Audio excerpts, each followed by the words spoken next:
இந்த ஒரு வாரமா அவர் இன்சுலின் போடுறது எடுத்துட்டாருங்க. புண்ணு வந்து நல்லாவே ஆறிடுச்சுங்க சார். என் பேரு கணேஷ்மூர்த்திங்க சார். நாங்க எடப்பாடியிலிருந்து பேசுறோங்க சார். ஒரு சுகர் கம்ப்ளைண்ட்டுக்கு ஒரு 40 நாள் ஆகுதுங்க சார் அவருக்கு. அவரு ஆல்ரெடி இன்சுலின் போட்டுக்கிறாரு. அவர் இந்த பைக் ஸ்டாண்ட் போட்டு கால்ல ஒரு சின்ன புண்ணானது அது வந்து ஆறாம இருக்குங்க சார்.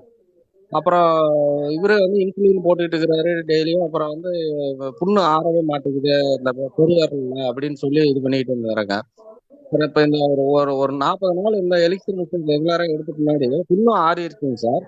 இப்ப அவர் இன்சுலின் போடுறது வந்து வந்து போன வாரம் டெஸ்ட்மோனில அவர் வந்து இன்சுலின் போட்டு இருந்தாருங்க. இப்ப இந்த டெஸ்ட்மோனில இந்த ஒரு வாரமா அவர் இன்சுலின் போடுறது எடுத்துட்டாருங்க. புண்ணு வந்து நல்லாவே ஆறிடுச்சுங்க சார். அப்புறம் இன்னொன்னு ஒரு பொண்ணுக்கு வந்து அந்த மென்சஸ் பீரியட் வந்து பாத்தீங்கன்னா 2 மாசம் 3 மாசம் ஆகுங்க சார். அந்த பொண்ணுக்கு வந்து மென்சஸ் ஆவறது. அந்த பொண்ணுக்கு வந்து இது மாதிரி கம்ப்ளைண்ட் இருக்கு அப்படின்னு சொல்லியிருந்தாங்க. நம்ம எலிக்சிர் மெடிசன் கொடுத்தோங்க சார். இப்ப அந்த அந்த பொண்ணுக்கு வந்து இப்ப இந்த 2 மாச இதுல இந்த பீரியட் வரும்போது பாத்தீங்கன்னா அவ்வளவு வந்து உடம்புல அவ்வளவு இது வந்து டாக்ஸின் பூரா எல்லாம் வெளியில வந்திருக்குங்க சார். இப்ப அந்த பொண்ணோட அந்த ஃபேஸ் இது மாறி இருக்கு.